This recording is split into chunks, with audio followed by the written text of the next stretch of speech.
It's time. Grab your favorite snack, sit back and relax because you're now listening to the MovieTime Podcast with your hosts, the LOWKEY GEEK, Rene Zolana, and Blake the Wolf. Take it away, boys.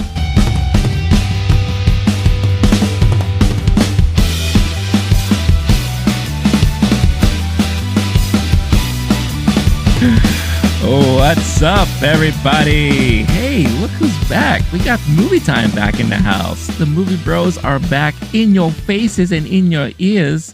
What's up, everyone? Movie Time back here. Got Rene, LOWKEY GEEK, and Blake the Wolf. I have to say, it's kind of funny because every time I say my name, it's like Rene, LOWKEY GEEK, Blake the Wolf, but Wolf. the Wolf, yeah, it like sounds weird. The Wolf. No, the new name is Blake. That's what I was getting at. Yeah. How you been doing, man? It's been a minute. Bro, been busy, been good, been binging content because as you know, we had to take a week off because your poor boy got the COVID. I know. So, sucks. What that means, I'm well. Thank you for asking. Good. You were gonna ask? How are you feeling now? Dude, thank you for asking. I'm feeling much better. I'm Good. back. But that also means I got a chance to just go back on some content that I'd been saving in my queue.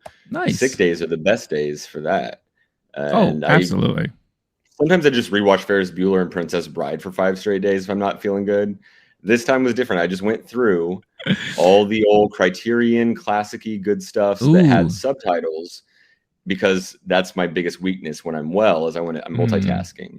This time I was like, I just want to sit and stare at a screen. So I got a few of the old classics that they got a little subtitles on them. Sweet. Finished 3 TV shows. Had too much free time. So thank goodness we're back to new content and talking about it. I'm very happy to be here. Awesome.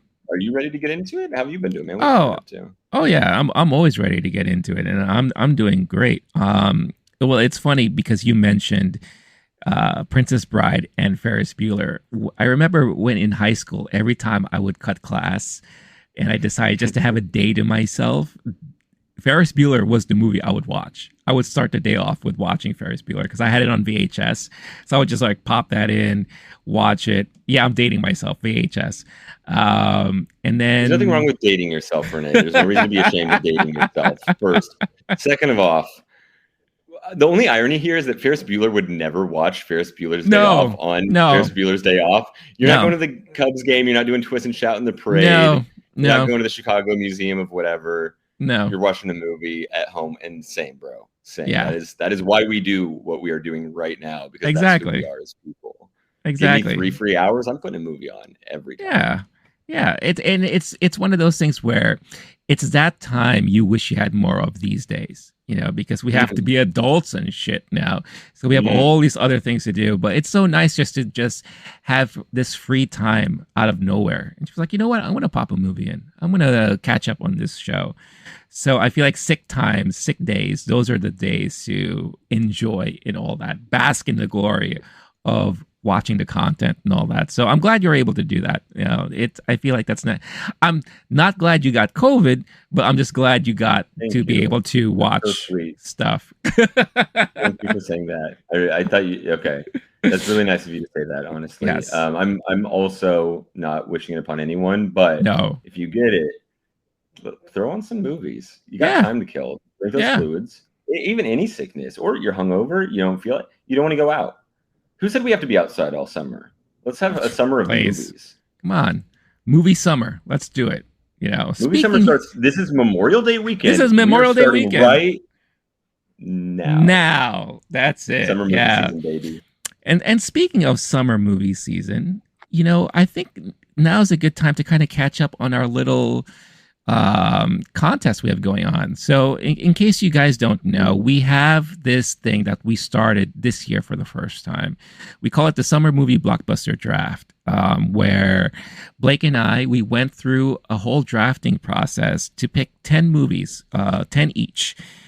And the whole goal is to see which list will accomplish the highest grossing numbers at the box office for the summer. And then at the end of the summer, we see who's the overall winner. And the one who loses will do something. I think we're still trying to figure out what that's going to be, but it sounds like more so it's going to be someone's going to dress up as something to go watch a movie dressed up as that thing, whatever it is, right? Sadly, all these summer movies, keep having great ideas where I'm like, oh, he has to dress up as Ursula for the Little Mermaid premiere, which would be great for you, by the way. You should consider it. Thank you. Anyway, but sadly, we have to wait till the summer's over to know who wins. Why aren't we just doing this anyway, you know? Bring back dressing up to movies. Bring it back, everybody. You got like 2 or 3 people on a big premiere.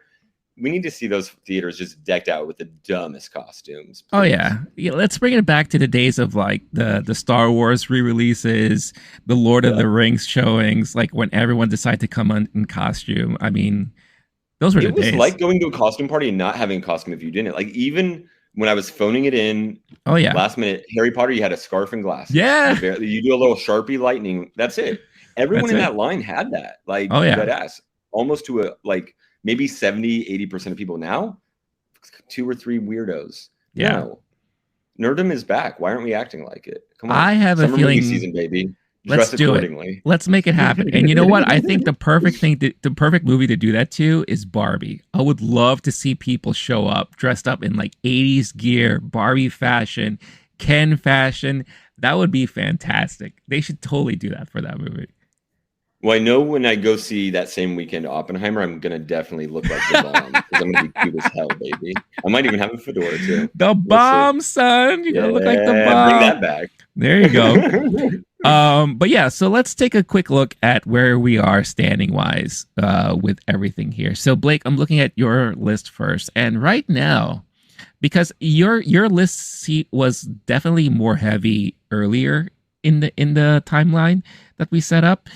So with Guardians Volume 3, Fast X, and Book Club, the next chapter, global box office, you are already a little over $1 billion, which is phenomenal. Domestic-wise, you're a shy under 400 million. Again, nothing to be ashamed of at all. I mean, this is good stuff. When the box office numbers for Guardians and Fast X started rolling in, it was around the same time, I think, CinemaCon started to end and to close out. And then now Cannes Film Festival. Is it Cannes or Cons? I want to let's be fancy. Let's call it Cons. It's neither, buddy. I'm so sorry. Is it? I'm not trying to be a Francophile, but I did visit Paris twice last year. Sure. Please teach me. There's just no S. That's the main problem. Oh, other than okay. That, we have American accents. Let's not act too fancy. I would say Cannes. Can. Okay. I would say con. Yeah. No one's saying con, sorry. But like can. Can. Yeah, but no S. Yeah. Gotcha. Okay. So the trick to French is just drop that last little syllable. Just let it just drop it. Away. Gotcha. Basically every word.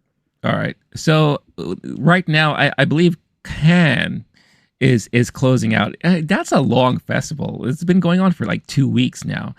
But you know, you had a lot of the distributors. It's not called the Cannes Festival. The Cannes Festival? The Cannes Festival. Okay. Are you a Cannes Festival or a Cannes Festival? That's why they go so hard, dog. It's a can-do festival. That's what it is. Exactly. And right now, they're hoping that movies will do well at the box office. I think what they were saying is that domestic-wise, for here in the United States, the magic number to be a successful summer blockbuster season would be 4 billion.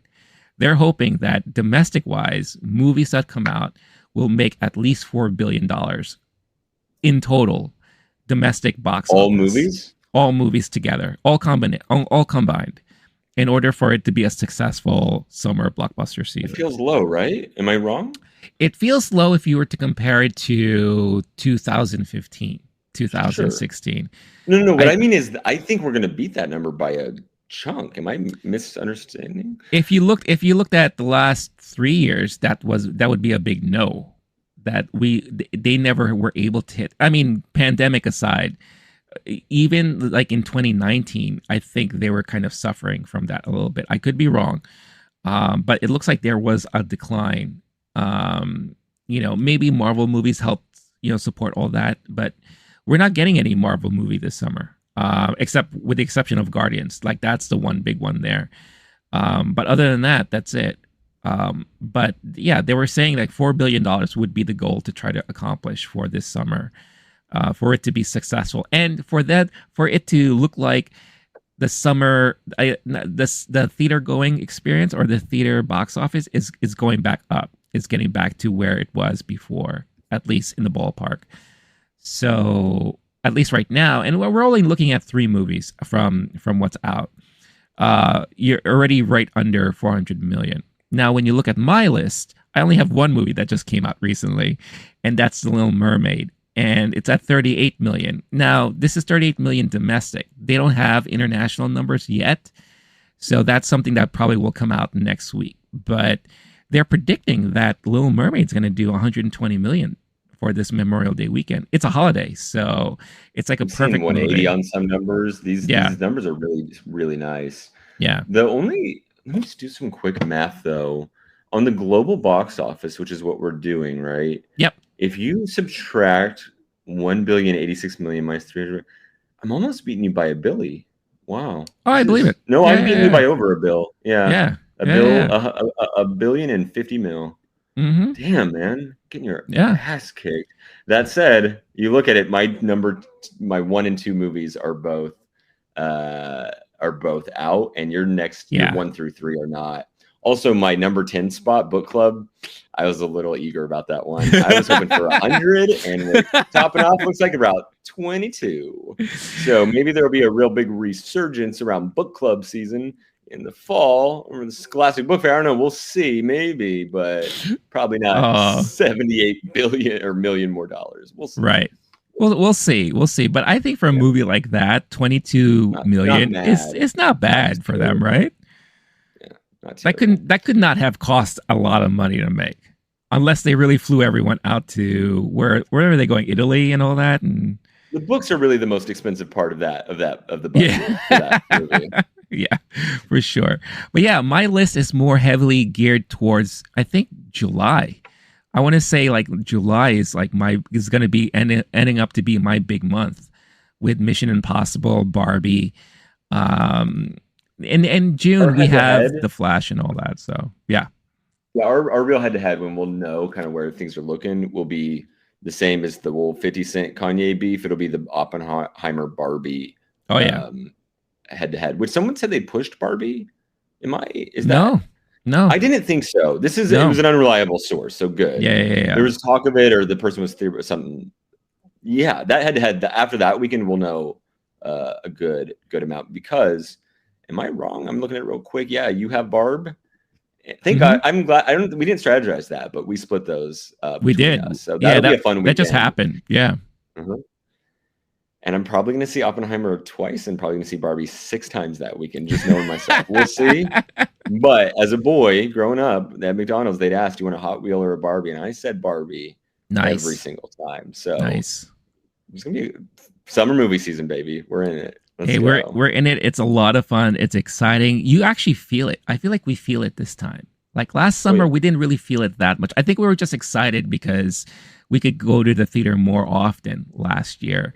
But now there's a lot of stuff coming out.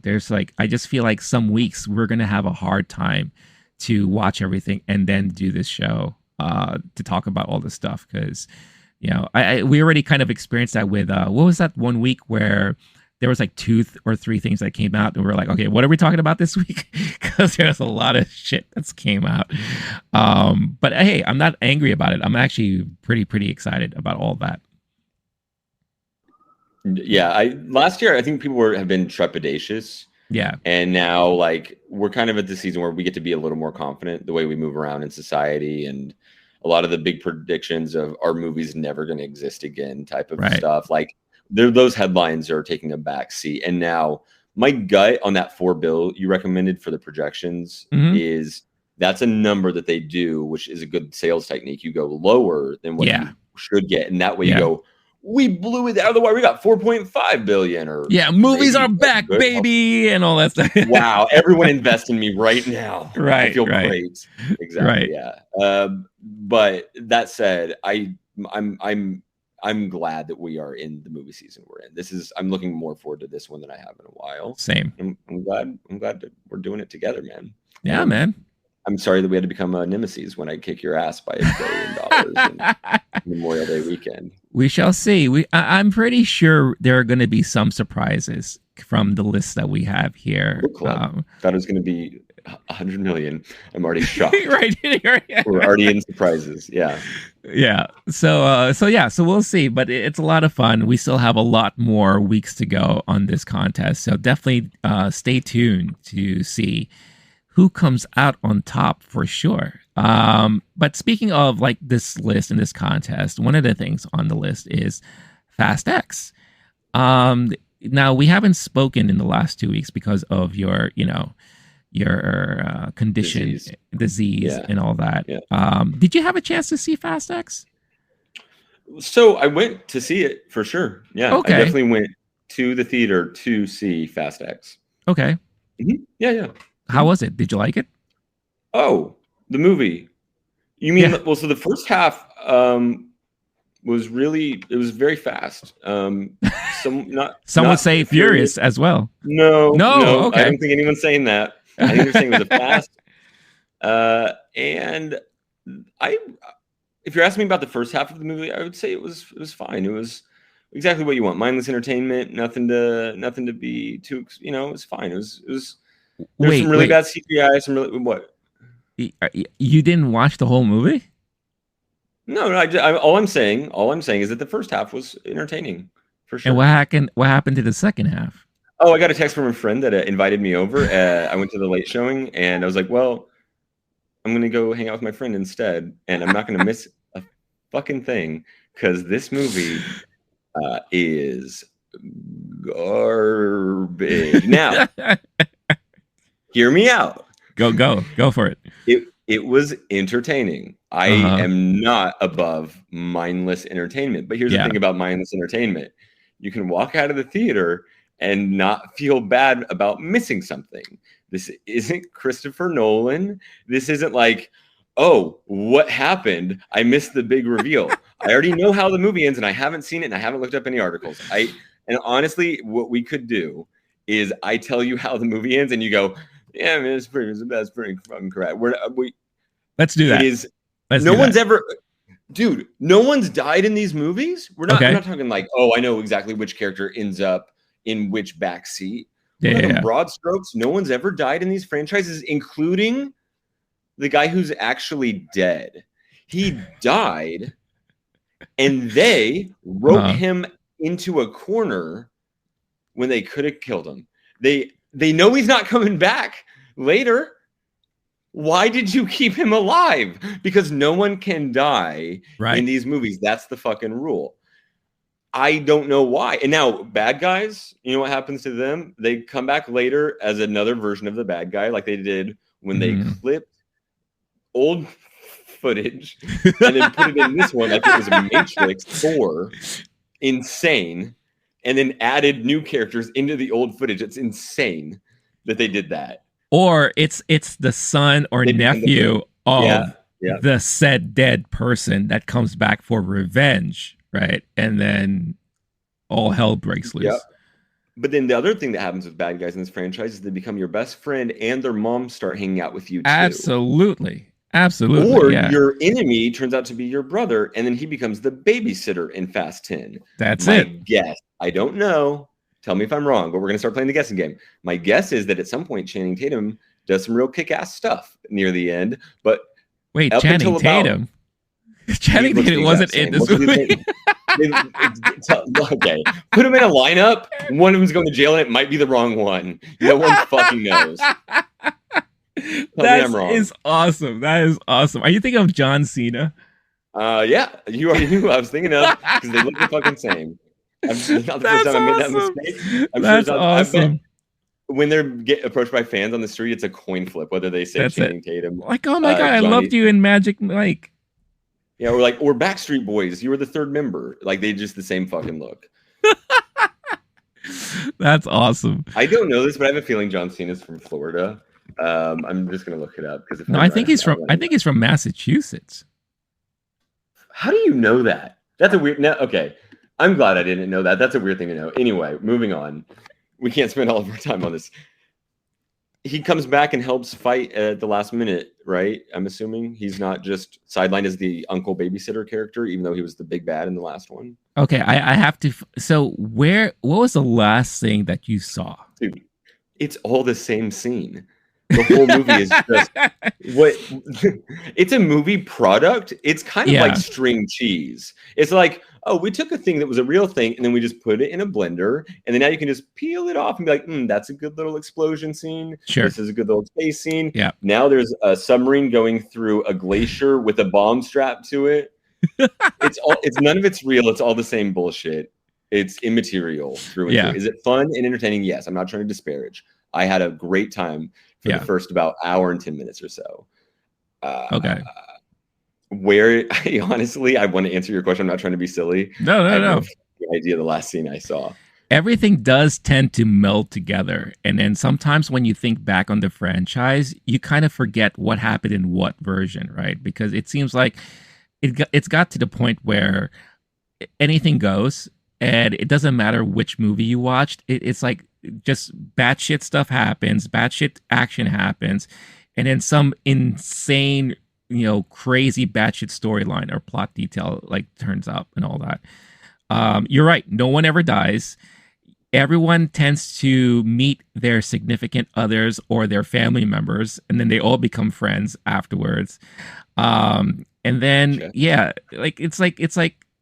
it's amazing how he's turned this, and I say he because Vin Diesel, this is his baby. He loves this stuff. How he's turned it into his own like comic book universe, right? Well, like a telenovela, but sure, a telenovela set inside of a car. That's even better. That's even better. Yeah, it is straight up like a telenovela, because I'm pretty sure he grew up with that stuff around him. I don't know. He looks like the type who probably watched that stuff with his mom or his aunt or whatever. You're allowed to say that. That's a weird thing to say. Yeah, it's fine. Because I have friends who've done that. But you're just getting around. It's on, or you're in a doctor's office. That's where I always say, like, what's this world like? It's the exact same as Fast X. The whole franchise. It's basically like the whole franchise. It has been like this long overdrawn telenovela with no ending in sight, really. And I will say that at least this one, Fast X, was a lot more entertaining than the last one. The last one, I was so bored. And I remember watching it in the theater just saying, like, what is happening? Why am I here? And it was one of those things where I never watched all of the other movies. Like, I stopped watching the Fast and Furious after movie 3. And then I missed 4 through whatever. So what I did leading up to the last movie was I was like, you know what? Because we were in the pandemic at the time, because this was 2020. I was like, let me just catch up on all of these. And I invested at least 2 weeks worth of watching 4 through, 8? I even watched the Hobbs and Shaw movie and all that. And I was just so inundated with Fast and Furious bullshit. Then I went into watching 9 and I'm just like, this is even more bullshit. Why am I doing this to myself? At least this one, I was entertained. Like, I was like, you know what? This is nonsense. This is his own like telenovela comic book movie. And anything goes at this point. And one of the funniest things too is like, I loved it when he was at the premiere and he's like, oh, by the way, this Fast X, it's going to be 3 parts now, baby. And no one else knew that. Everyone knew that it was only going to be 2 parts. He added a 3rd part just out of nowhere. He's like, it's going to be 3 parts. And everyone's just like, what? The problem with cars is that they depreciate over time and they tend to break down. The problem with franchises where you only keep adding things and never take anything away, it can't support its own weight, dude. Yeah. Like John Cena's neck. I don't know how they expect to just like keep going without it getting shittier and more watered down. And like, there's a way, there's the in-game kind of way you do it, that everybody meets up kind of thing. Yeah. But you got to be willing to lose a couple characters every now and then. Yeah. Or else I will walk out of your movie theater saying, it's fine. It doesn't matter. It's sure. It doesn't matter. They got my money. That's all they wanted anyway. Who cares? Right. So that's my opinion of the second half of Fast X. Okay, so you don't care if I spoil it for you, obviously, right? At this point. No, Renee. No, did they all die at the end? Is it very Shakespearean?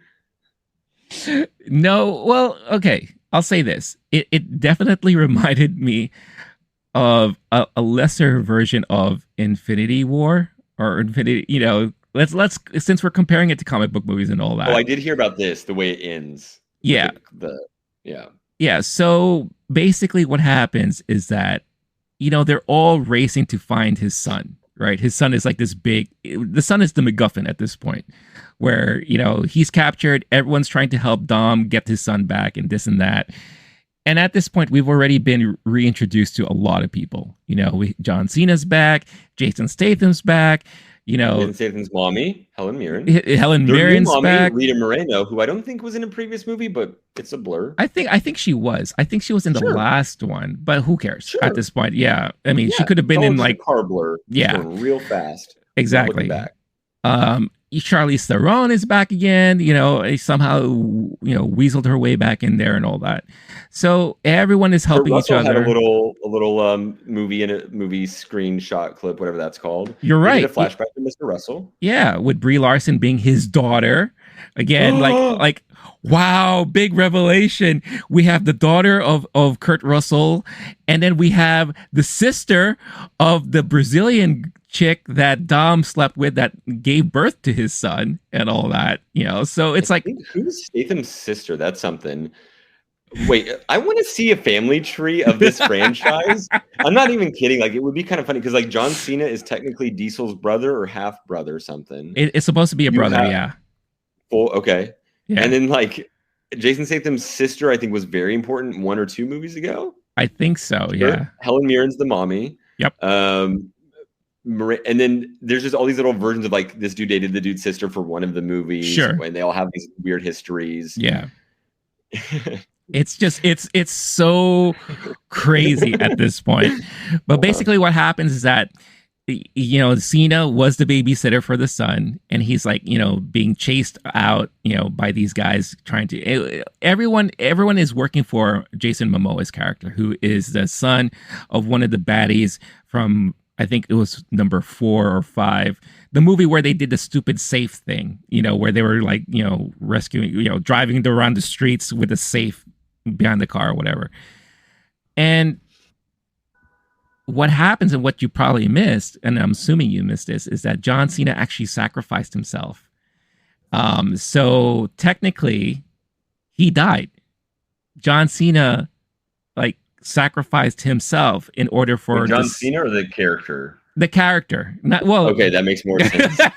John Cena may have sacrificed his career doing this movie, but basically he, sacrificed himself because he was able to hand off the son to Dom, who was in another car. And he's like, I need to create a distraction. I love you guys. Always remember that.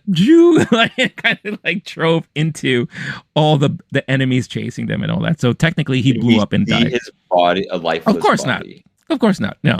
We just see a major explosion. Well, he died, so, He sacrificed himself. We can definitely say that. Yeah. If they pay him enough money, he'll be in the next one. And if they don't, he won't. We know that. They want us to feel like he died, but he probably didn't. That means nothing in this franchise. Yeah. We've seen people betray their family members because they got brainwashed by some new technology. Yes. So that way they could be a different version of themselves. Yes. We've seen them reanimate people, if I'm correct. They were dead, but then they got it's a lot of this whole movie is just a Frankenstein's monster, an amalgamation of parts. Yeah. The movie ends in a cliffhanger. He's not dead. I'm sorry. I hope he's dead. I really do. Yeah. I hope he gets to do something else. I want them to actually commit to killing off someone. One thing. Yeah. And I feel like that actually I'd be like, oh, they did a thing. Fine. Yeah. I feel like something this was consequential in any way at all.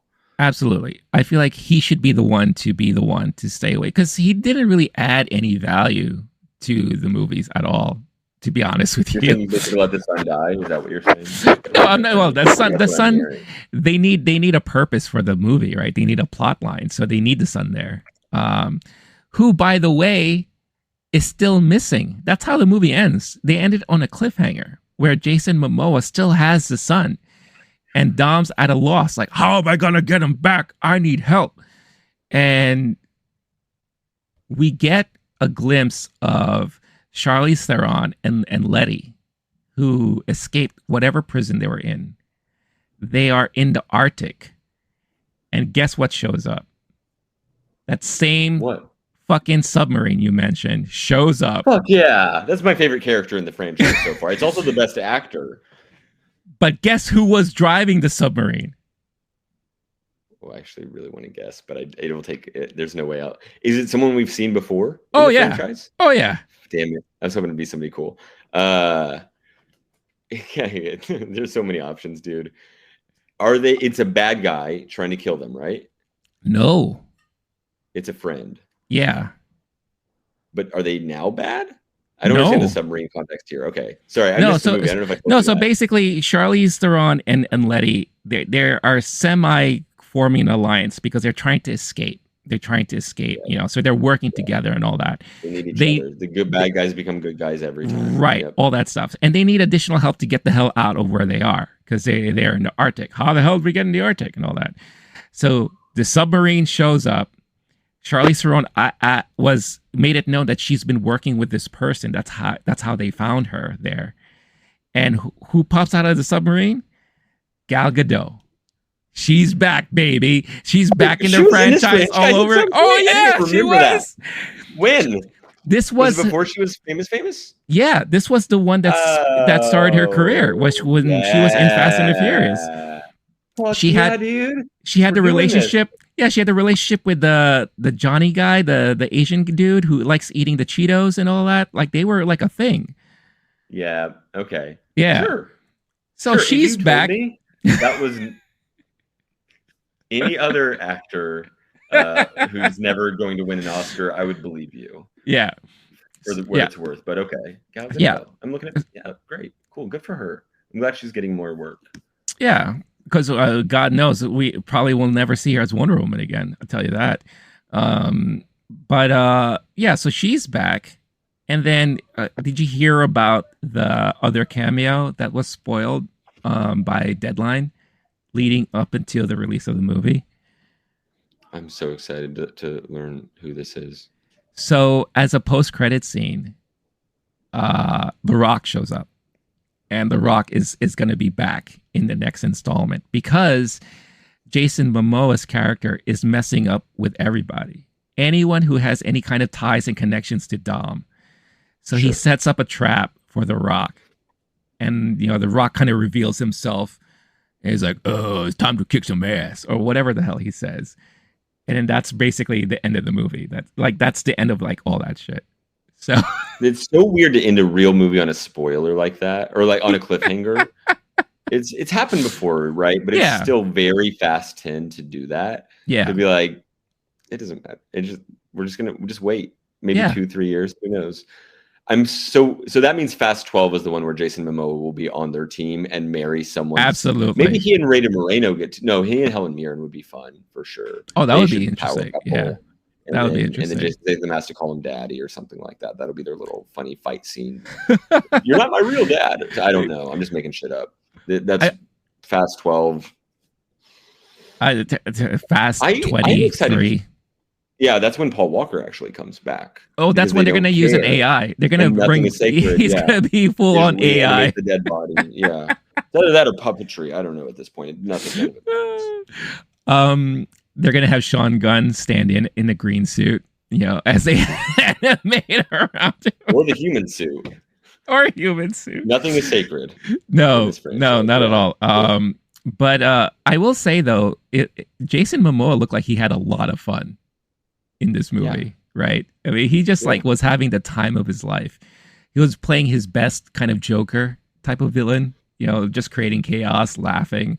I loved how they had so many shots of him just off somewhere. Like you knew he was in the studio and just reacting to whatever they tell him to react to. It's like, oh, you're a sneaky little devil. Well, one of the scenes I saw, which was my favorite scene, which is messed up, but I'm not. We were kidding about them reanimating the dead body. Yeah, he's literally doing that as a bad guy. Oh yeah, with a couple of the henchmen he didn't need anymore that he'd stolen from whoever. The other guy that he took their bad guys, Charlize Theron's henchmen. They're now his. Now he kills them and is making them like talk with their mouths taped shut. Oh, that's right. Yeah. Yep. Pretty gnarly scene. I thought it was funny for like out of context. Yeah. It'd be interesting if like Jason Momoa definitely looked like he was having fun. That's for sure. It'd be interesting to see him look like he's acting at some point. I'm curious if he'd be any good at it. I could see maybe him being able to do a performance someday. But this one was more like, hey, friends, let's do a silly 5-minute YouTube sketch hanging out. Like, right. It was just if you went on SNL and they said play a flamboyant evil, it would have been the exact same skill quality with 1 or 2 days preparation. Right. The acting is getting worse in these movies somehow. Yeah. And the attention to any of those details that have anything to do with the craft of cinema. Yeah. So this is just like reheated movie product, and I'm here for it. Unless you text me at 1 a.m. or like, hey, I'm around. You want to hang out? Then I might come through and I might just walk out. I plan to see it eventually someday. It's I could be on a TV some point and I'll be like, oh, this is what happens. And then I'll walk away and it will mean exactly the same amount. It's funny because we started this episode talking about things to watch when you're sick. This would be the type of movie to watch when you're sick. You don't need to have any brain cells. No. If you're in a coma, ask the doctor to put on the fast marathon on that's TNT, whatever that's back on. 100%. And then when you finally come to, you're gonna be like, so what happened to Dom's son? Hey, Gal Gadot was in that movie? Gal Gadot showed up again? It's like somehow you just retain all that useless information about the Fast and Furious franchise. Oh God, what a hot mess it's that so franchise not substantive. is. It could definitely like just osmosis, just permeate someone. That's it. It just comes through. Yeah, it's not very difficult to get through the filter of consciousness. You don't have to be awake to enjoy this movie, guys. Not at all. But it makes me actually realize something too. I think this is how most people feel about Marvel films and like DC films. Because there's a huge following. Hater, it's the same thing. Yeah, there's a huge following for this Fast and Furious franchise. I've seen all of them. I've enjoyed at least the entertainment factor of every one of them. I'm in on it as a serious concept. I actually am glad it exists. I think it's fun. Yeah. I don't know that it is like a movie as much as like recorded clips of things edited together. Mm-hmm. But I enjoy going to them for sure. Yeah. I enjoy the hell out of Marvel a lot more, but that's exactly what Scorsese would say the same thing about Marvel that we would say about Fast 10. You know what I mean? Yeah. Yeah. But yeah, that is one interesting franchise for sure. But let's talk about a better movie. At least I'm hoping this is a better movie. We haven't had a chance to really talk about this, and it's the brand new movie that came out this week, and that is a live action remake of The Little Mermaid. Now I have my review of the movie on the channel now, but I'll start off by saying this. Now I'm assuming you were the prime age for the renaissance of Disney animated movies, right? The new golden age, when you have The Lion King, Beauty and the Beast, Little Mermaid, like when those movies came out. I'm sure you were like prime age for that, right? When that came out. So Little Mermaid comes out in 89. I was a little over 2 years old. I was not old enough. But what this means is before the next one comes out, which I think we're also talking, Toy Story was Pixar at the time, which wasn't part of Disney at the time, correct? But regardless, all of these movies are exactly what I watched 1,000 times on repeat as a child, driving my parents crazy. Right.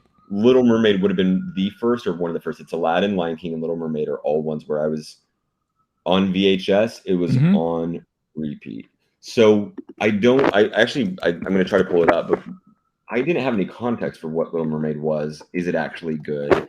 It's a kid's movie. It's like Space Jam. One of the greatest movies of all time, if you ask 9-year-old me. Well, yeah. It was nice. That's part of the reason I'm glad that they made this one. I didn't really enjoy Lion King, even though that was my favorite movie for a few years in around the age of 6, 7, something like that. Mm-hmm. But I'm trying to look up trying to think through a timeline of the Disney movies. Okay. Yeah, well, you do that. You're exactly correct. Yeah. The Little Mermaid is going to be probably one of the first VHSs that I just rock through. Yeah, that's what I figured. Yeah, because like when those movies came out, I was already going into high school. So I feel like I've kind of, even though I do love animation, I kind of like, let those things come out and kind of just ignored them at that time.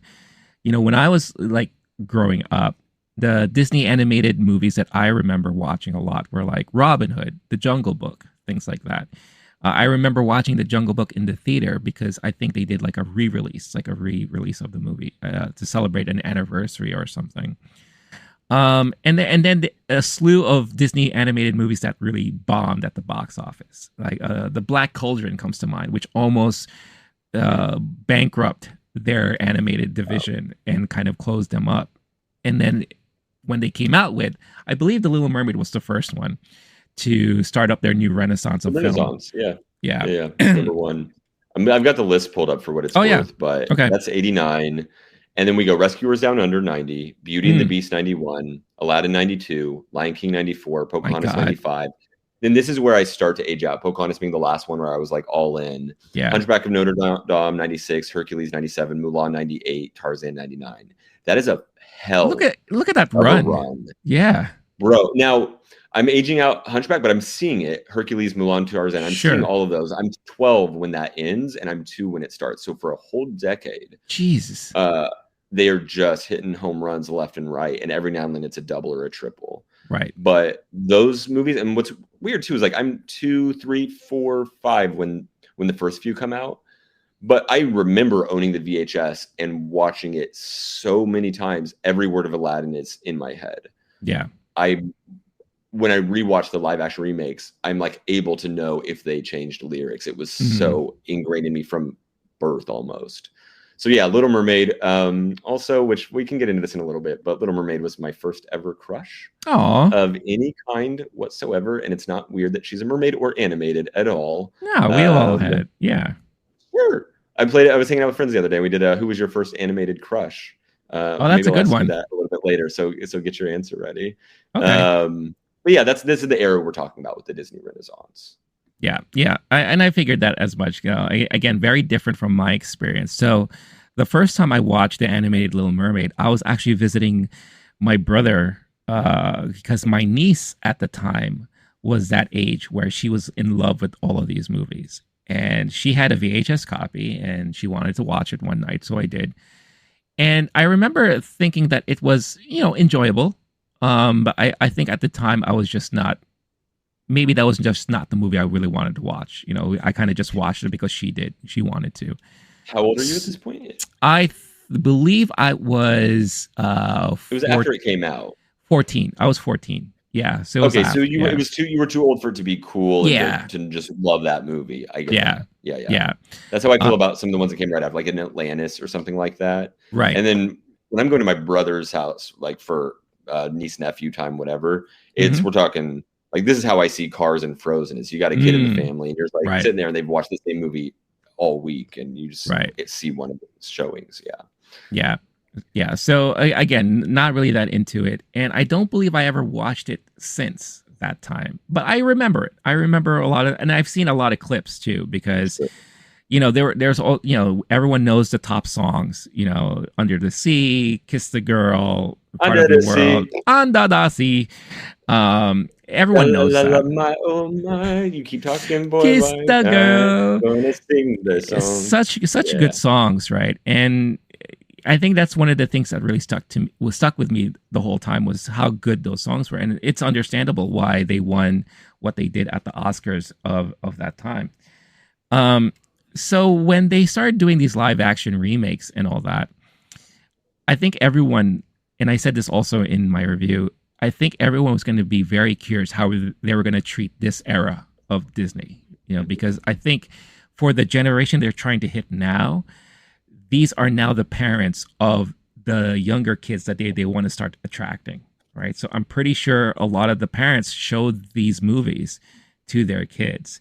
Now the kids are going to get to see a live action version of said movie, whatever they are. Brilliant. And like content rollout strategy. Right. Is a movie that the parents will go see and are interested in and invested in, and will Absolutely. take their kids. You just sold 4 times more tickets than you would have if you hadn't done that. If it was Totally. just a new version. So one of the only sensible reasons to remake old crap that is happening all the time now is the generations thing concept. Yeah, absolutely. And it also kind of mimics their vaulting, like the Disney Vault and all that, when they used to do that with VHSs and DVDs, where they'll retire something for X number of years until they figure out, okay, maybe it's now time to release it for this next generation. And then re-release them again on DVD, calling it a different version of it or whatever. Now they're doing it in a theatrical sense, where they're now doing live action remakes of a lot of these things. And when we're talking about the Renaissance era of Disney, we've already seen 2 iterations, right? We've seen Beauty and the Beast live action remake, and we've seen The Lion King. Now, The Lion King, I remember you and I talking about it and how just emotionless that one was, because it's hard to display emotion on actual live looking animals.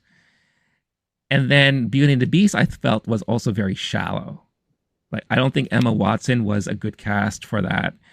I love her as an actress, but I don't think she was the Belle that people were expecting her to be. And too much reliance on CG also, I think, in that movie as a whole.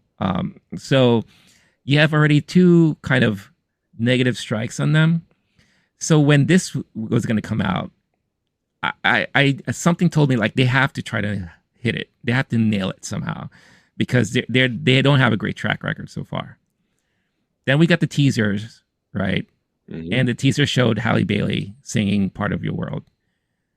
Blew my freaking socks off. I was just like, wow, like, she sounds so good. And it made me excited. And then, of course, you get the haters online and all that kind of stuff. We won't address that because it's not necessary. Oh, they're called racists, but they are allowed to be used in that. Sure. Yes. Because again, you have Twitter and all that helps support a lot of those voices. Unfortunately, it actually amplifies them. It's one of the best features of Twitter is that it gives the fuckhead idiot morons just a really big platform. Yeah. Thank you. Thank you, Elon. Shout out to you for making it even better. Yeah, and there's no sense or any kind of end to it. So it's going to continue for whatever. I just wish it said, like, this tweet about the Little Mermaid is from a known Nazi. Like, I just want that asterisk so that way when someone is like, look at these 30 tweets showing people are mad about it. It's like, yeah, there are definitely at least 30 Nazis on Twitter, probably a lot more. Yeah. No, absolutely. So I mean, my anticipation level for the movie was definitely upped because of the teaser trailers and all that. Then I started to get a little worried and concerned because I started seeing the CG, and they started, like, releasing, like, the character posters, and you see Sebastian, Flounder, and Scuttle, and it just looks bad. I don't know why they would do that. Like, they should have just, like, kept that until the movie came out and all that. But the movie finally came out. I saw it, and from start to end, I was all in on this movie. This movie really, really hit me in all the good ways. It was charming. It had a lot of personality. It made me feel the way I would feel when I would be captured by their animated movies. Like, this is the first time a live action movie did that to me. And it's mainly because of Halle Bailey. Like, her portrayal of Ariel was just phenomenal. She was able to portray that kind of the innocence, the longing for adventure, the wanting to break out of the father's control and do her own thing. The curiosity and all that. It's just amazing what she was able to do and kind of mimic that same sort of persona that Ariel in animated form did. The characters, her supporting cast, played out much better on screen than it does in photos. Like, and they did the thing that they should have done with The Lion King. They made the animals emote. you saw their eyes emoting. You saw them. It doesn't need to be realistic, fam. No. It's based on an animated thing. It's an animal that talks. Exactly. You do not need that to be realistic anymore. No. It was way... And even when I first saw these characters, I go, oh, that's not a cute looking fish. No, it's not. And then I got into it once they started emoting. And like I was like, oh, you're a fun, cute little ugly guy. I like it. You're a fun little sidekick. Yeah. Right. I'm with it. Okay. And again, brilliant move on their part to just go in on it. Just be like, you know what? We are just going to make these characters the same way you know them as and animate them, but they look a little bit more real, right? So I loved how they did that. The songs were great. You know, they hit all the proper tones and feels and all that stuff. Some of the CG was questionable, but it wasn't distracting. It wasn't to the point where it took me out of the movie. Because there were some scenes also that were fantastic, you know, like the whole ship thing and all that. And again, we can't spoil anything because you already know the animated movie at this point. If you've seen it, I'm pretty sure most people have seen it by now. They haven't done anything to deviate from that or add to that. It's basically the same movie, but in live action form and all that. They make tiny changes that change a tiny couple things that were either problematic or weirder about it. Yeah. There's still a couple things that exist that people are going to get to write think pieces about, of course. Absolutely. But other than that, all the plot, if you read the cliff notes for Little Mermaid, you'll be able to pass the test on this Little Mermaid for sure.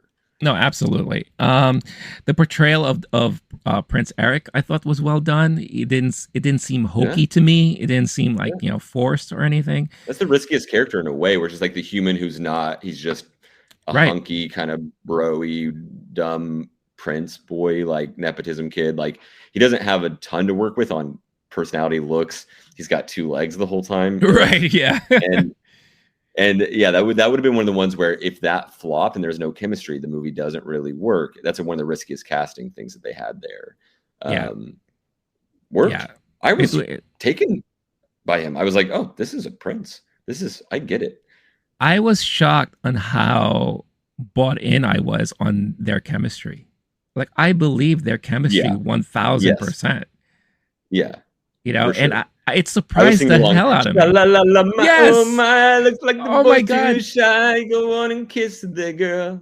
I felt like beautiful. I felt like I was choked up multiple times. I felt I was floating off my seat when that whole scene was playing out. Wait! Is this a dream? I thought you didn't like the movie. I intentionally didn't watch your clip about it.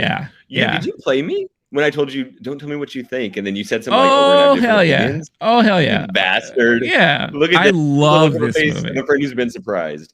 Yeah. I was honestly like, damn, I'm gonna have to spend half this time being like, no, but I promise it's good on these 3 things. Yeah, dude, we both love this movie. This shit was great. This conversation is gonna be way more fun than I thought it was. Oh yeah. Love this movie. I love this all movie. In, floating, choked up, crying. Yeah. Gleeful. It was I don't know how they did it, but they did it. And I don't know if it got both of us at the right moment, because there are people who are hating on this movie for sure. Nazis, that's what they're called. Yeah, and also sure, people are like super critical of the 3 different CGI scenes didn't really work, and the feathers on Scuttles didn't make sense when shut up. Yeah, the original did the shut up. Yeah. Any haters right now, especially if you're a Nazi, I'm begging you, go to our comments right now. Don't go to Twitter. Don't go to a young black woman's tweets who's just very excited about this movie. Don't reply to her. You're wasting your time. You're absolutely... If you want to get a rise out of someone, do it to me. I would love it. I will engage with you in the comments, and I will waste your time.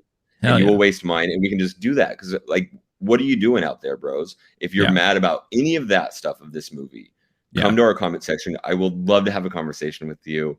I'd like to think that I might be able to change your mind, but as someone whose grandfather bombed Nazis from airplanes, I would love to at least give you a few hot takes. I would love to at least just waste some of your fucking time and resources. Yeah. I engage right now. Take whatever little I want to see what these fucking dudes think about Little Mermaid and why this is okay. Go just start writing right now, and then hit submit, and then we'll talk. I'll have a conversation with you. You can engage. I'll get worked up. Don't worry. I'll give you what you want. It's you're doing the equivalent of take one swing. I'll give you a free one, and then I'm gonna go in on you after that. This movie was great. It was great. It was amazing. Yeah. So yeah. Oh, and we have to talk about Melissa McCarthy as Ursula. Oh my God. She was fantastic in this role. Talk about Really, really, really good. Made for a specific role. I felt like she was made for this role, right?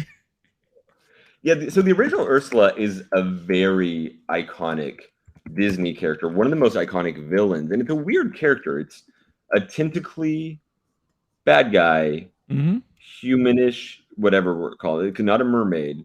I don't know what the term of art is. Sorry. I don't know what you call like that octopus hybrid human. Thank you. That for sure. Let's go with that. Yeah. But this is like a very famous actress who is getting a late in life role, who actually passed away last year in July. R.I.P. That's right. Yeah. But it was just one of those like had gotten an Emmy, a Grammy, a Tony nominee, had just been doing the damn job for so long, and is kind of built for the role. Melissa McCarthy's of a slightly different ilk, but not like it is similarly. Oh, you crushed it. And I was watching, I was like, wait, do I like this one better? And I don't want to play that game with Ursula. Sure. R.I.P. to our legends. That original crush it. It's kind of like there's certain moments that remind me of like the original Grinch cartoon. Like, you're a mean one, Mr. Grinch, that thing. Yeah. Those songs are iconic villain stuff, and they're so over the top, almost vaudevillian. Yeah. Which for stuff that's coming out way later is interesting. This was a new modernized version of it. I don't care to compare, but it was on the level, as I'll say that. And Melissa McCarthy had a really hot start after Bridesmaid, and TV work early on, and then has kind of done too many phone it in action comedy movies. Sure. And this is a damn. Give that woman her due because she crushed it. Yeah. Tough role to play. It's hard to play an octopus person. Well, not only that, but it's also hard to perform that number and hit all the right notes, because Poor Unfortunate Souls, again, talk about another great song from this movie. She nailed it with that performance.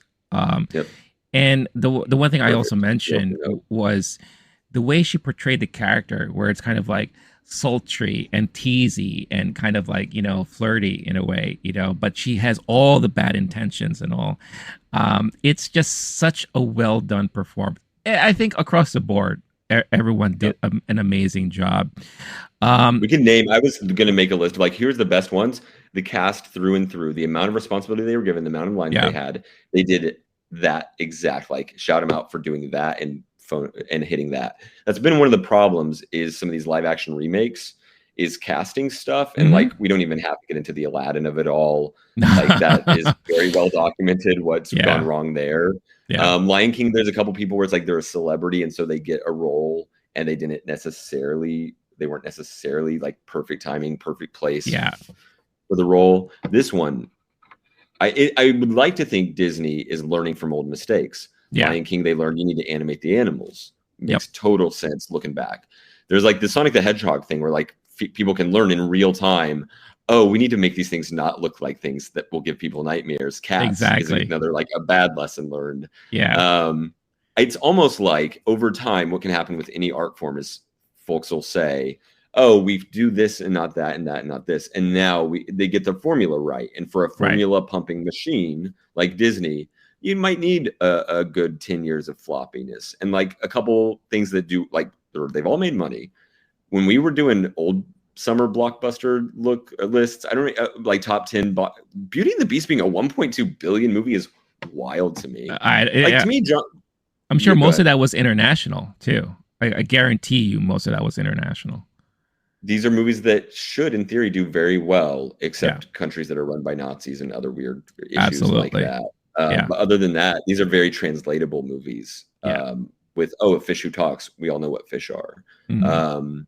There were so many things about this movie that they just hit every note, literally in the songs, and then just on the casting, the acting, the way they cut it. There's only a couple minor changes from the old one. A couple of them that I thought were smart, but nothing that substantial. Those to me were like, you made the right choice. They didn't have, when I was a boy, it was a favorite number. I see why it's problematic.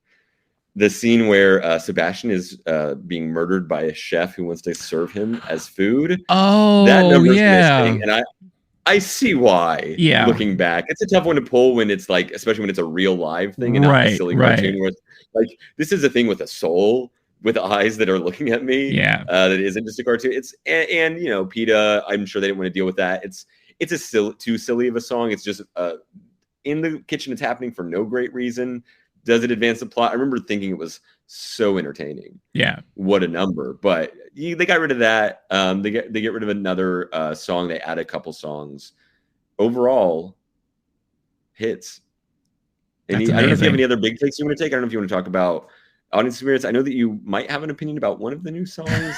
Or maybe you're playing. I don't know. I'm glad we're getting into it, though. Before we get into that, I'm very curious because I think one of the things that makes this also a great movie is the experience of watching it with other people, right? And when I went to see it, it was, again, my typical Thursday afternoon. Actually, no. I saw this on Wednesday evening. It was like an early access screening. Oh, damn. It was a Wednesday at 7. No, it wasn't like it wasn't like an invite only thing. It was something that Regal did for people. And my theater was packed. It was packed with, and all generations were in there. What time of evening for Wednesday? 7 p.m. That makes a big difference on weekdays, of course. Oh yeah, for sure. Okay, that should be packed on opening night, but that makes sense of why my theater wasn't as packed because a lot of folks already got it out of the way. I didn't see it till Saturday early. Right. Well, in your case, you're in the city and you're watch it early. So I feel like you're not going to get a lot of people. It's Memorial Day weekend. So a lot of people who are near your vicinity is probably gone. Right. So I feel like the suburban areas are the ones that are going to see a lot of traffic this weekend and all that. And even I think in general in New York, but this is the earliest showing. And if you're on vacation and you might go to the movies, you don't go to the earliest one. Your feet are tired from the day before, walk around Times Square, whatever. Right. There was enough people that there was a very audible applause at the end. And I heard a few moments of like the audience laughed and one moment in particular where someone's weeping. Yeah. And I was like, oh, that must be embarrassing to cry at this movie. But overall, very empty compared to, it was the biggest theater, which nobody's really going to see movies at 11 a.m. in Times Square. But maybe I did ballpark it 30, 40 people most out of like 300-400 seats, something like that. So it felt pretty dead. But there was definitely like family, a babysitter with a couple kids, that kind of vibe throughout. Mostly kids and parents at the 11 a.m. for sure. Nice. Yeah, so you got a good mix there. And like mine, like a pretty good mix as well. So then I want to know about your audience reaction, because a full theater will really tell you if it's pins and needles at the end versus applause. I'm more curious about your audience reaction. Mine may have been a fluke in some way. Yeah. So with my experience, and again, it's a great sample size because, like I said, you have all generations represented. People were buzzing when they were leaving this movie. People were excited. I had these two ladies who went to watch it together, and they said, I heard them say, that was so damn good. Like, I wasn't expecting, and she is amazing, and all that. People were really enjoying themselves. Yep. You knew people were captured when she sang Part of Your World. Pin drop. You could hear a pin drop because people were just invested in what they were watching. I didn't hear any popcorn chewing. I didn't hear any chips rustling. Wow. I didn't hear any sips of soda. With the exception of these two guys on my right. And this is one of my stories I have to tell with my theater going experience on this one. I'm going to call them the slobs. There's these two slobs sitting. And the reason why I call them slobs is because they look like the type of people that talk at every movie. And this was no exception. They spoke so much throughout the whole movie. Now, I didn't let them ruin the experience for me, but it was still very noticeable. And one of them had a fascination with Sebastian. Because every time Sebastian would show up on screen, he just started dying laughing. Every time. Even when there wasn't a joke. Like, he would just show up on screen and he'd be like, like that. And I looked at him and I'm like, you know what? Maybe I shouldn't judge. Maybe, but it looked like regular dude just having a time of his life. And stoned kind of vibe, maybe something like a little out of it, at least. Maybe. Something. Okay. But when Part of Your World started, performing, when the song started playing, they were still talking in the beginning. Everyone else was silent. And then it got to that point where I think they realized they should shut up because everyone else was quiet. and they kind of just like, they hushed themselves, you could tell. But then when the song was over, oh my God, that was amazing. And I'm just like, dudes, decorum. It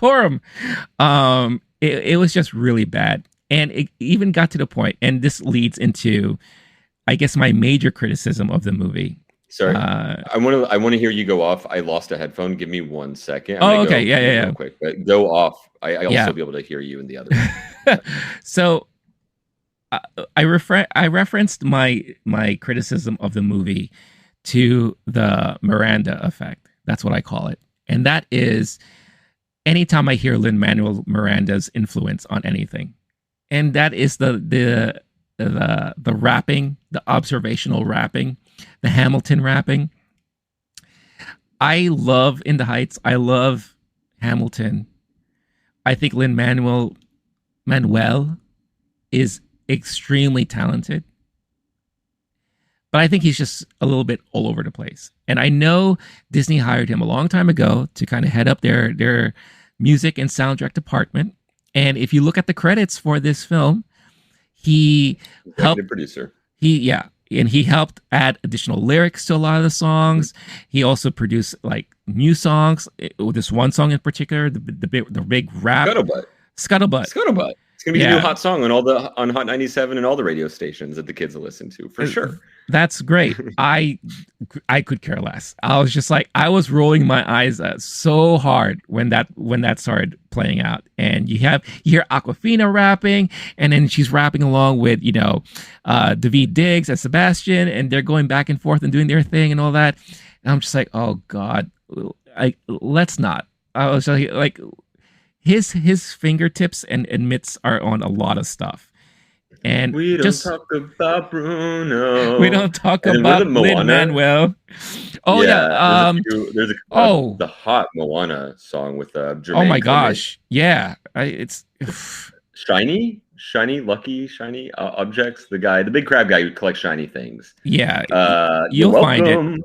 Speaking of You're welcome. Yeah, and all that. Yeah. It's like, you can tell because he adds his little flavor to it. He has a theme. He has voice for sure. He has a signature. Like Lin-Manuel has a signature to a lot. And again, once it gets to the observational rapping, that's when you know. I think I'm back on it. Style, music, and theater. Finish your take because I have a response for this one at least. No, it's fine. And again, I think this could be just a me thing, right? I'm just I think it's a little bit overplayed, but I knew everyone else in the theater loved it because they were laughing, they were clapping, especially the slobs, because once that song ended, I hear them immediately like, well, I'm going to be downloading that on Spotify when this is over. Yes. I wish I'd been in your theater and you'd been in mine. I would have had much more fun. If you were there, I probably would have enjoyed it more, and all that. Not that I didn't.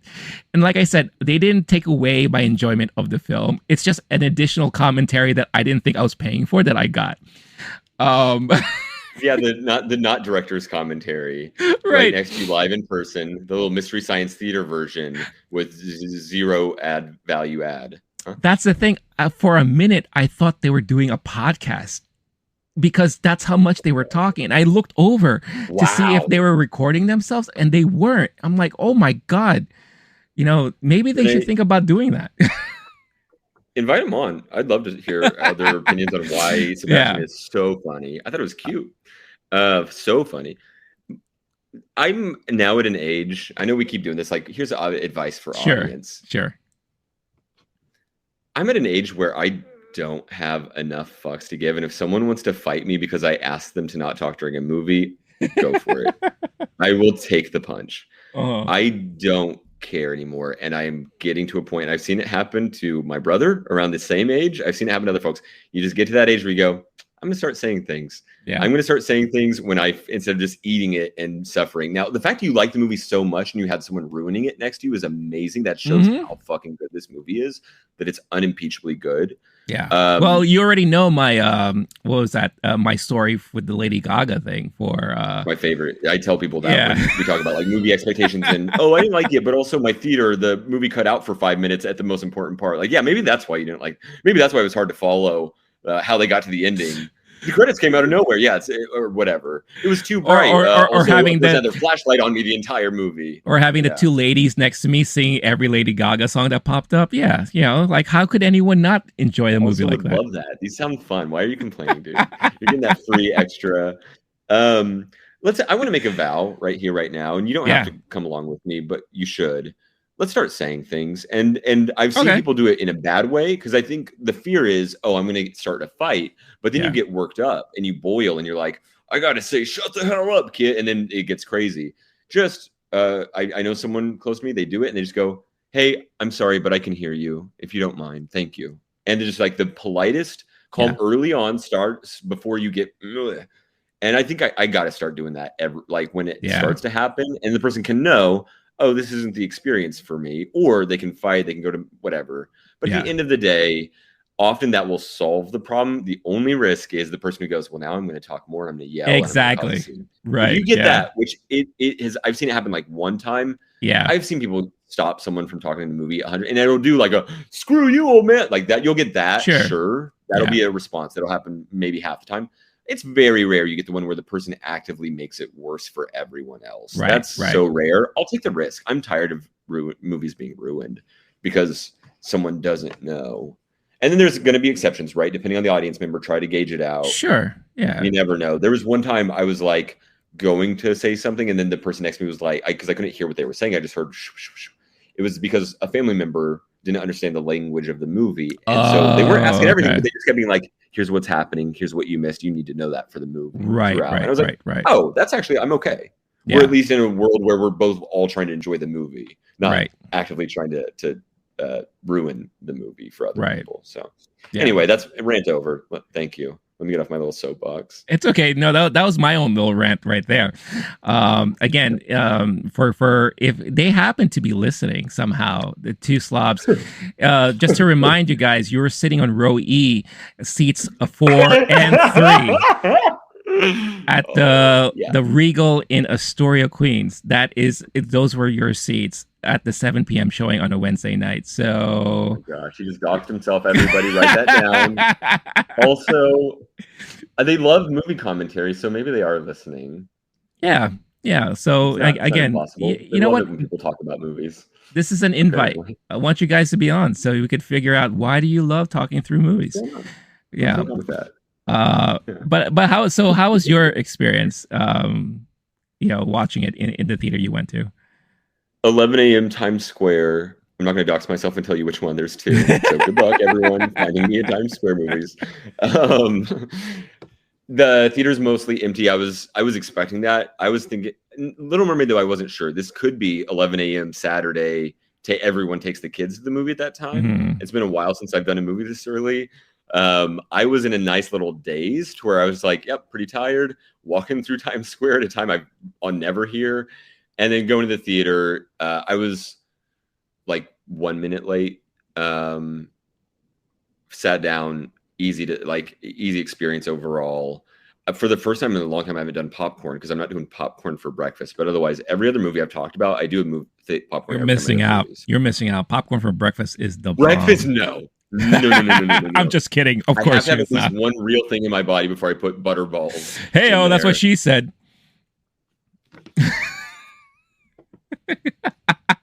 I love how I have the camera just on you. Yes. This movie, Renee? Okay. I'm not going to engage with that. Thank you. They took out the cooking scene from this movie, and there's a reason, because we're not just going to eat crab on screen. No. So without my box full of butterballs and my giant corn syrup Slurpee, I was just chilling, just enjoying it. So the audience is mostly empty, but like I said, some tears, some laughter, and a applause where I go, whoa, there's more people here than I thought at the end. Louder than the number of people dictated. My personal experience, I was in a daze, as I mentioned, just waking up and walking straight to the movie theater. I was in a zone to enjoy the movie, that's for sure. And then I found myself so into it. Nice. What happened is this like childlike wonder from a movie that was my first favorite film ever. And one of the greatest Disney movies. Some people put it number one in the all-time rankings, right? This is like an Oscar winning Disney movie, properly like kicks off the Renaissance classic. Yeah. And I have ties to it. I just haven't seen it in 30-ish years. Yeah. So now I want to rewatch the original. I wish I had, so I could have done a little more comparison, but it's so burned into my brain. I found myself properly emotional during this one, and it's the first time the live action has worked in that way for me. Totally. Where it's been successful on that front. There were too many things distracting me from the experience, and they were either too corny, too weird, badly done, etc.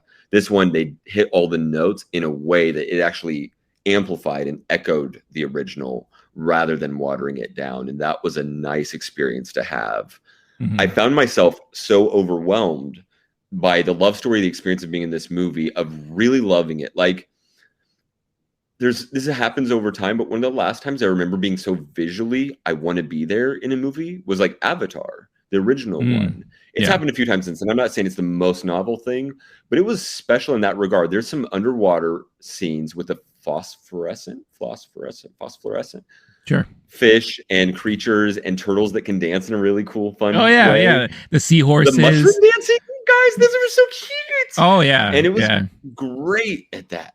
That was, to me, what maybe helps compared to some of the other ones is it doesn't have really the uncanny problem. This is a mermaid. We don't expect it to move like a human, right?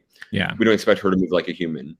These are fish that can talk. Once you're underwater, you can't really talk like fish talk, really. It's a whole nother world.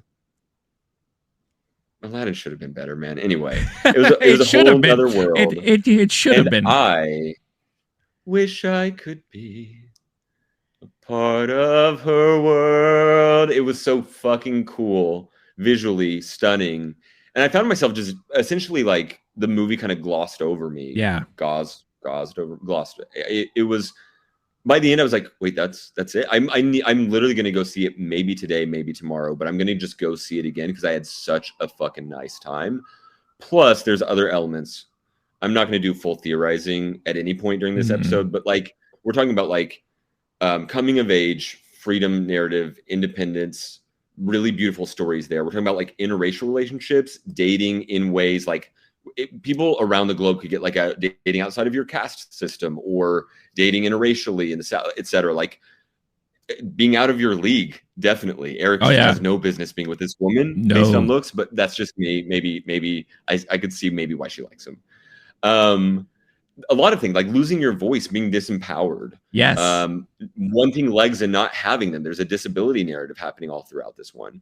There's a lot happening in this movie that got me choked up to the point where there's certain moments I was just like, and I didn't really know why, because it's just such a pattern. And then for me, having so much nostalgia for it from my childhood, and then this being in certain ways better, I really liked it. If not better, it's at least more dimensional. Let's say that, which literally we're in 3D world now. Yeah. It was a fuller and richer experience for me. I'm confident saying that. So that was my feeling on it. And I was definitely applauding at the end with everyone else. Oh, that's awesome. And I think one of the things that also was great about this film, because they could easily have done it too, they didn't over-sexualize Ariel. They didn't like over-sexualize a lot of things that she did, or she was, or how she was portrayed, because I feel like in this day and age that could be so easily done. But it remained innocent. It remained, like when she was on land walking around, she's wearing appropriate attire and all that. Like she wasn't trying to be sexy or trying to be like something that she's not. I feel like a lot of adaptations or remakes would kind of go the opposite route, just to be more modern in a way. But they kept it timely. They kept it. And I think that's what was also like the appeal of the original animated movies, is like it felt timely. Like it didn't matter when in time it was. It just felt something that anyone can be into, that everyone can watch. There was nothing questionable about what you're saying. Definitely not a lot of phallic symbolism going around. So we didn't see any like priests with like a donger hanging out, or the castle itself looking like a giant boner. You remember that controversy from back in the day? Yeah, I do, dude. And it's weird. Sure. Okay. Thank you for talking about butterballs. Sure, dude. Okay. What I will say is just wait, because the internet will. In an animated they'll find movie, a way, right? They'll find a way. A million screenshots. There will be a time where the fish say the word fish poop or something really funny like that. I bet they spell out the word sex as they were like swimming around, like Aladdin. I think it was Zazu who was supposed to. Is that no Lion King? Yeah. There's one moment where I saw something, and I'm just gonna keep it to myself. I don't want to help anyone. Oh, really? Is that for real? I'm not. No, I'm not telling you. Yeah. I don't know. I'm not going to screenshot it. That's weird, dude. You're fucking weirdos out there. It's okay, sure. It's a fun little scavenger hunt if you want. I'll tell you off air, but good luck, everyone. All right. There's just like, there's a couple times where things happen in a certain way, and it's just, that's movies. And then when it's animated and freedom of movement, and a tentacle might do something funny every now and then, They're hard to control from my understanding. I don't have them. Yeah, I mean, ask the Japanese animators. They know a thing or two about tentacles and all that, right? Do you think that they consulted? No, I'm not taking that question away. All right. You're welcome. I engaged with you on one of your funny topics, Rene. Yes. Thank you. Thank you.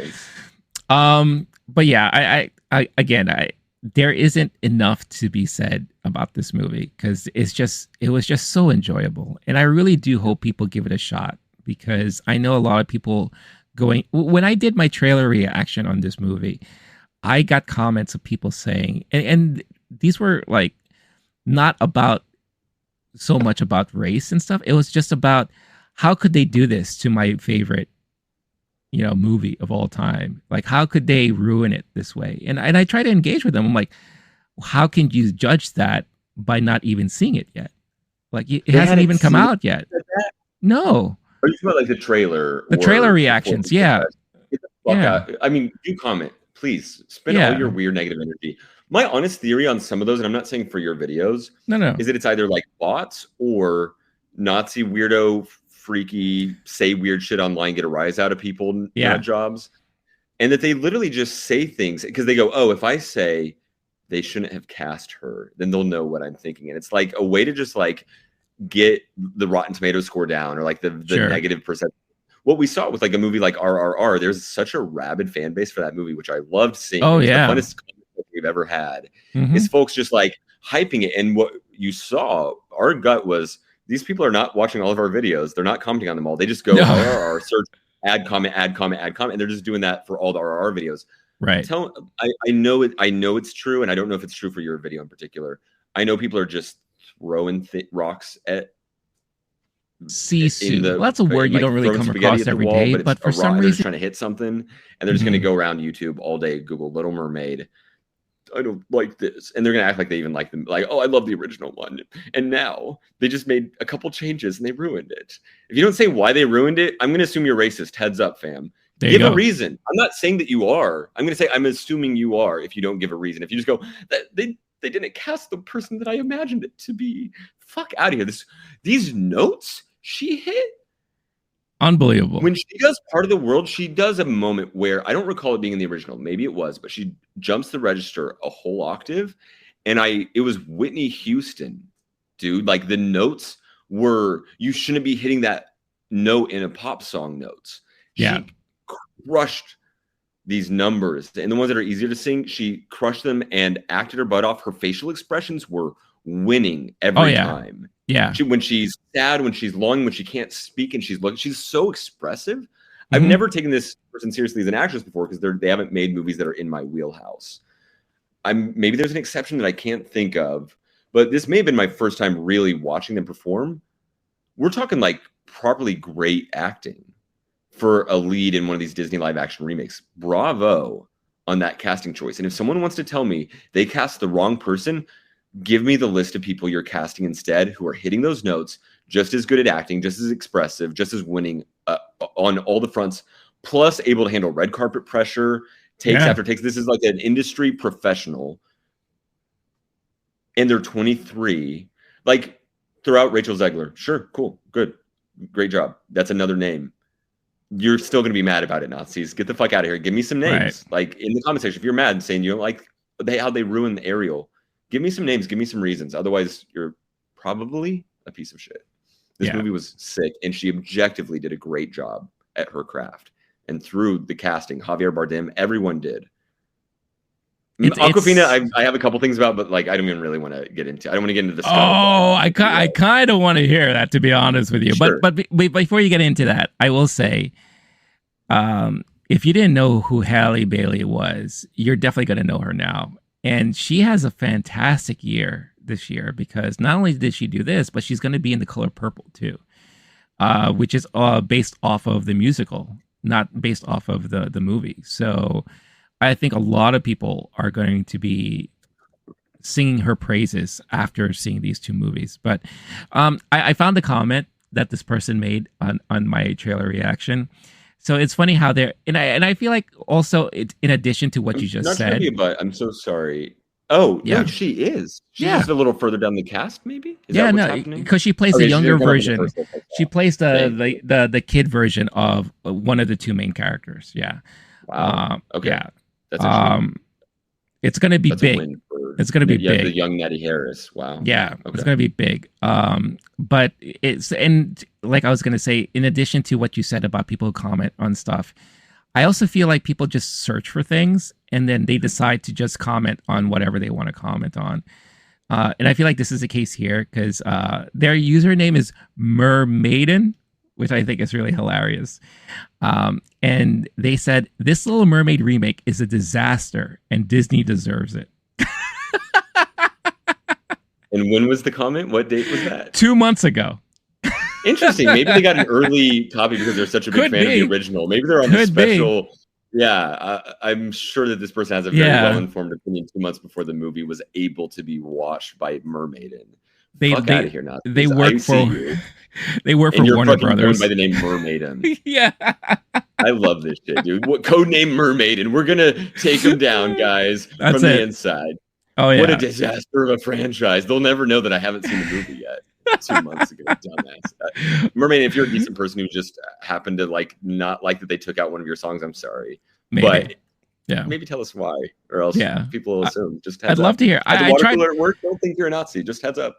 FYI. Yeah, I tried engaging, but they never replied to me. So weird. They love wasting other people's time on the internet. Isn't that odd? Isn't that so odd? Yeah, they ran out of free time right after they hit comment and then went to the next video that says Little Mermaid. It's like, I have a busy day ahead of me. I have all these videos to comment on. I have thousands. This movie's so popular. I never thought there would be so many videos about people talking about it. Hey, Mermaid, when you get your way to this video, I really hope that you hear this part. Please do. Yes, absolutely. But yeah, so tell me, what is your qualms with the Awkwafina voice? It's not big. It's not bad. I like Awkwafina overall. Obviously, people have issues with black scent. I don't think this necessarily happens in this movie, even though there's rapping. I listened for it, and then I kind of at some point, like it's a talking seagull, and I kind of tuned out. Like a lot of anime stuff, I'm like not doing a critical accent work job because I'm like, okay, I'm just, you got me in suspension of disbelief. I'm going along with it. But at first, I was like, okay, how's Awkwafina handling this? Because that's become a big controversy, especially with a movie like this. And there's another one not long ago. I don't even remember what it was. Anyway, the rapping sucked. Now, I'm seeing Hamilton tomorrow for the third time. I've listened to the cast recording a bunch. I saw the Disney Plus movie. I'm in on the Lin-Manuel Miranda project, but it's nuanced enough. I haven't seen Lin-Manuel Miranda perform Hamilton live. I've only seen Disney Plus cast recording and heard the cast recording. What I will say is when I've seen it live, I go, this is so much better without that voice. I am not throwing away my like that nasally peanut butter. Like that's not cute when you have to listen to someone talk and rap and sing for 3 straight hours. So every time I see Hamilton, I go, this is so much better than the original because it's the person who speaks thousands and thousands and thousands of words, the wordiest musical ever. I'm almost certain, like it's up there. I don't love the voice. The signature style to me, as someone who has written songs, loves songwriting and loves music and musicals in general, that to me is special. We're talking like Stephen Sondheim being someone who, like Rodgers and Hammerstein, who don't just write songs, but have their own voice and have produced enough quality musicals that have been seen by enough people that folks go, hey, wait, oh, that's Lin-Manuel Miranda, even though their voice isn't on the record. That's special just in the world of art. And it's the kind of thing, once someone becomes too ubiquitous, it happens with everybody all the time. It happens with any song that's too popular. People will find a reason to dislike it. And I do get it. I see why it is annoying. He's too wordy. It's not like someone's one of the hottest takes I've heard about Hamilton was like, oh yeah, people talk about how finally there's a rap musical. I'm never driving around the hood and hearing people blasting Hamilton out of their speakers. What great hip hop music you've created, sir. Oh my God. But it's just like, yeah, it's not, there's something about it that's not really hip hop, but the dude is able to write hip hop songs into musicals. Right. And he says he's a musical theater guy through and through. And he's able to also freestyle rap and write raps, and he's wordy as hell. He's got a little bit of the Eminem problem where it's just like so many words thrown at you. It can be, it's not as flowy as he would want it to be if he could do both. He errs more towards wordiness. Anyway, I'm going on. When I looked at the lyrics afterward, I was more impressed by parts of it and less impressed by others. He does a lot of internal. I'm just a huge fan of poetry, hip hop lyrics, etc. Sure. He does a lot of internalized rhyming, internal rhymes. He does a lot of like consonant rhymes, assonant rhymes. Writing majors out here, you're welcome. Shout out to these terms you might not have heard since school. He'll do things that are a slightly more complicated rhyme pattern. Nothing wild, but a lot of times in hip hop, it's AABB, CC. It's just couplets. This line rhymes with the line following it. He does one where it'll rhyme 2 lines later, and then 2 lines after that, and then there's a rhyme in the intermediary line. So it literally goes rhyme A, rhyme B, rhyme A, rhyme B. He's doing that with rhymes in the middle. It doesn't really flow. My issue with the Aquafina of it all. So the song is fine. I listened to it again afterward. I think it's for Lin-Manuel Miranda product. You're into it or you're not. That's okay. Like, I know it's not for everyone. I enjoyed it, but not as much as I've enjoyed a lot of his other writing. I think I have a feeling he kind of phoned that one in. He's an executive producer. He goes, hey guys, I wrote the song. Here you go. And they go, sure, no problem, sir. We'll put this in the movie right away. Could we have gotten a better song? I don't know. He may have done 1,000 drafts. He's a very meticulous dude. I wish that it was a better song and that he had an original song nominee coming his way. Because I think he's an Oscar short of an EGOT. I could be wrong. Don't quote me on that. Anyway, songwriting aside, Aquafina's Scuttlebutt, the voice is more annoying than Aquafina's voice, we'll say. It's supposed to be like a little honky bird sound. So she does more of the like, hi guys, like doing more of that. Yeah. And then the rapping, the problem with rapping with a weird voice, I'm just showing my musical bona fides. I'm sorry. I'm nerding out too much. Chorus line, there's a singer who can't sing and they sing notes wrong on purpose, even though the performer can sing. It's really hard to make a good song while you're doing that, when you're doing wrong notes. And in rapping, you've got someone who can't get the timing right because they're a dumb bird. And that's the joke of some of the lines. It just doesn't flow right. And it's kind of annoying to listen to the scuttle part. The other one where Daveed Diggs is doing it, Daveed Diggs is a rapper on his own, has a career, has made some good songs. Hamilton, bona fides through and through. One of my favorite performers to have come from that cast. So I think Daveed Diggs holds it down. Anyone can have whatever take you want about Jamaican accents. I write a think piece right now. Come to the comments. I'm sure I'm cool with that. I think, I could be wrong. You haven't seen Little Mermaid since back in the day, right? In a long time, yeah. I don't remember... And now we're getting back into like the racial aspects of this movie and think piece stuff. I honestly don't remember Sebastian having an attitude towards the king where he was commenting on how he was treated as an employee. And if that's different, I think he did a little eye rolling and he had a little sass. But when he's like, oh, sure, no problem, Mr. King, I'll go find her. I'll have to go through every single ocean to go find this girl. That's my job. That's what and even like talks back to the king at some point going, yeah, actually, are you sure I'm the guy for the job? And at some point, he does a little joke about it. He goes, as I always say, children need to obey their parents. And then later, at the end of the movie, once the king has learned his lesson, he goes, you know what I always say? Children need their freedom, something like that. And the king's like, oh, is that what you always say? There's something about the character that I think is different. But again, I wanted to have been aware of like worker consciousness when I was a child. And subjugation. So maybe that's a new thing that if I watched the original, I would see now. Yeah, sure. I think the original Sebastian was played very similarly to how the candlestick dude in Beauty and the Beast. What's his name? What about it? Sorry. Like The Meek? kinda like He it was a very scaredy cat. Yeah, similar he's more personalities. They were very similar personalities, I think. You know, Okay. even though Sebastian had like some type of authority because he was the one that was looking He was after. pompous at times. Right. Everyone, I have an announcement to make, kind of thing. But then he Right. would also go, "Wee!" whenever there was like a scary thing happening. Right. This one took a rock on his head and just goes, "Ugh, it's okay. Hey, Ariel." Right. Yeah. But Actually love that. I think as he's like cracking up over there, oh my god, there was one moment where he went like maniacal laughing at one point, and I remember I looked over at them and I was just like, what is wrong with this guy? If I loved this movie and you hadn't liked it, the same as Star is Born, I would have been like, stop going, just walk out next time. You say something or walk out. I can't have you people ruining good movies for you anymore. Okay. But yeah, that's the thing that I really liked is that they weren't carbon copies of their characters from the animated movie. They gave it their own spin. And I think that you need to do that, you know, because it's very obvious when you try to carbon copy something. And I think everyone just made it their own and it worked, you know? So, and I remember there was also criticism about Sebastian's accent, the Jamaican accent, but you know, he had a Jamaican accent in the animated movie. So I don't understand. Ooh, if you want to go there, do you know the name of the actor who played Sebastian? A very famous actor. He's a very famous guy. Actually, honestly, I could be wrong. I honestly do not know. So I'm just looking it up, but it was like a little game. Like, I remember history, we can't really like sugarcoat it too much. Disney's got a pretty fucked up history. I'm looking at it now. Sure. Maybe we're okay. I don't know. Oh, wow. Hold on. Also passed away in the last couple of years. Wish he'd seen it. I think.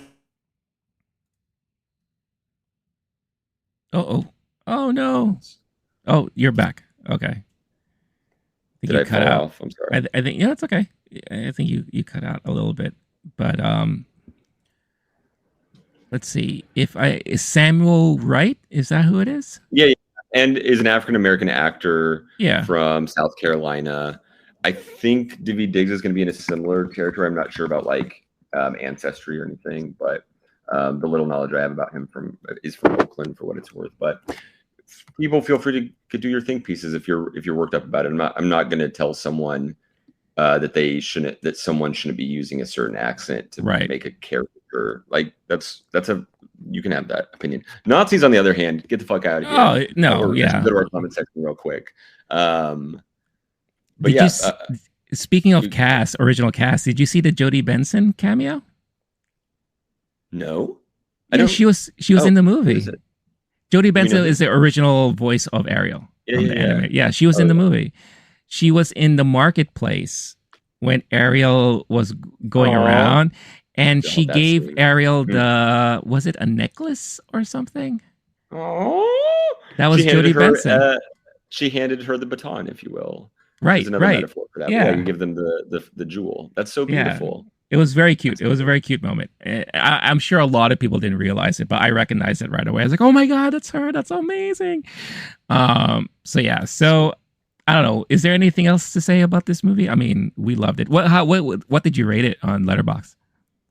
5.5 out of 5. 5.5.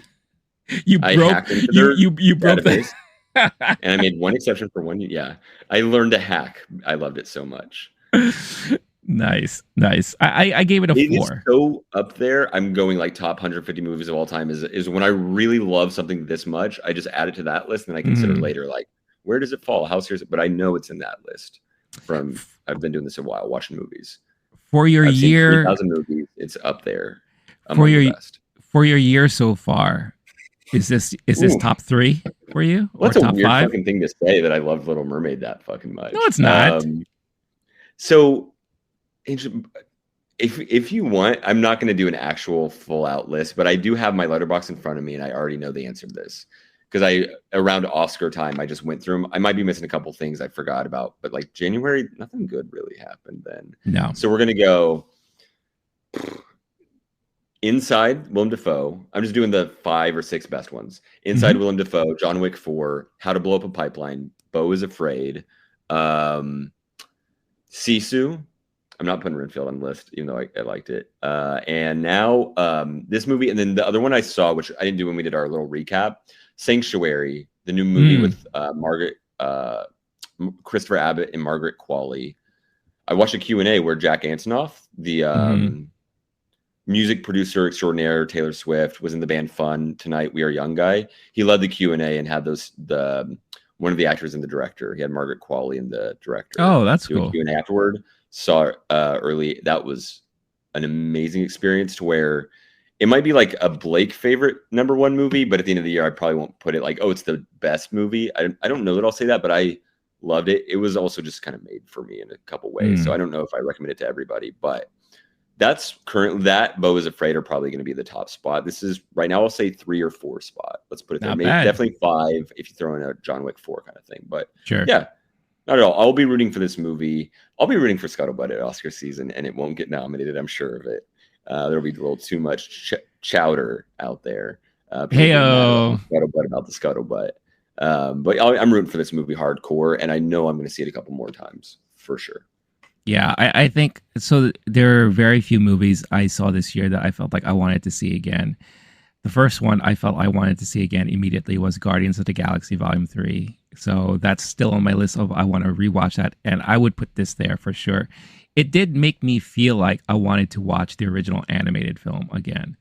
So I'm right there with you. I was like, I kind of now want to watch that, because I just want to remember what it was that made it so magical for a lot of people, and just how it compared to it. And I'm pretty sure it would probably give me the same magical feel that this movie gave me, because it was magical. It was like a magical experience, and I like what you said too. It did make me feel like a kid again, getting captured by the moment of what I'm seeing on screen. And it because of that, it went by so fast, and I was just like, I just enjoyed every minute of it, and you don't get that a lot these days when you watch movies like that. So I'm glad that this one did, and I just hope a lot of people give it a shot, give it a chance, because it deserves people watching it for sure. I want more. And with that being said, I hope all of you listening and watching want more of us later on in the future, because we are going to wrap it up. And as we wrap things up, again, I want to thank all of you for listening. If you are on YouTube, you're probably watching some of the clips. We hope you do, which leads to some housekeeping here. If you have been listening to us and following us for a little bit, again, thank you so much. We decided to change things up a little bit where, audio versions are still available on your podcast platforms. But video is going to be very much relegated and living on YouTube. But in the form of clips. So if you want to see us talk about certain topics, or see us talk about some of the stuff that we talked about in this episode, you could find clip outs on the YouTube channel. So make sure to check it out there. If you want full unedited versions of the episode, we will tell you shortly where you could find those eventually. But right now, audio versions will be heard on podcast platforms, and visual representation of some of the clip outs can be seen on YouTube. So just a little change there. I think it also helps with timing. It lessens the amount of time that it goes into editing certain things, and getting episodes out quicker. So that has always been the priority here. So as we close out and wrap things out, Blake, where can people find you online? Well, I'm all over the place. Online. I'm in the comment section below fighting with Nazis. And if you are worried, Mr. Nazis, don't worry. I've got gadgets and gizmos aplenty. Nice. I've got who's it and what's its galore. So you better bring some really strong gadgets and gizmos to this. Not this knife fight. No, I'm not threatening violence. Oh no. I'll be well equipped to hear it out, fight it out in the comments. Hit us up right there ASAP. Letterboxd.com is where my main movie presence is. where I gave this movie 5.5 stars. And if the whole website crashes soon, I'm very sorry. I don't know how to hack. My name there is Last Name Wolf at Letterboxd. Nice. And you can also find me on Letterboxd under the Low-Key Geek moniker, where you could find also the same moniker on Twitter, Instagram, YouTube, most importantly there. We appreciate all of your support and listening every week or every time we get the episodes up. We do apologize for the 2-week gap, but we will be better with that stuff moving forward. We're in summer movie season, baby. It's going to be nonstop from here. You fucking promise. If you ever complained of not having us enough, well, you're going to get us relentlessly this summer. So, what time is it? It's movie time, fam. We're doing this. Hence the name of the show. So again, thank you so much for listening. We will catch you in the next one. But until then, stay cool, stay classy, stay safe, and catch you all in the next one. All right. Peace out, everyone. Peace out, Blake. Good night, John Boy. I want more.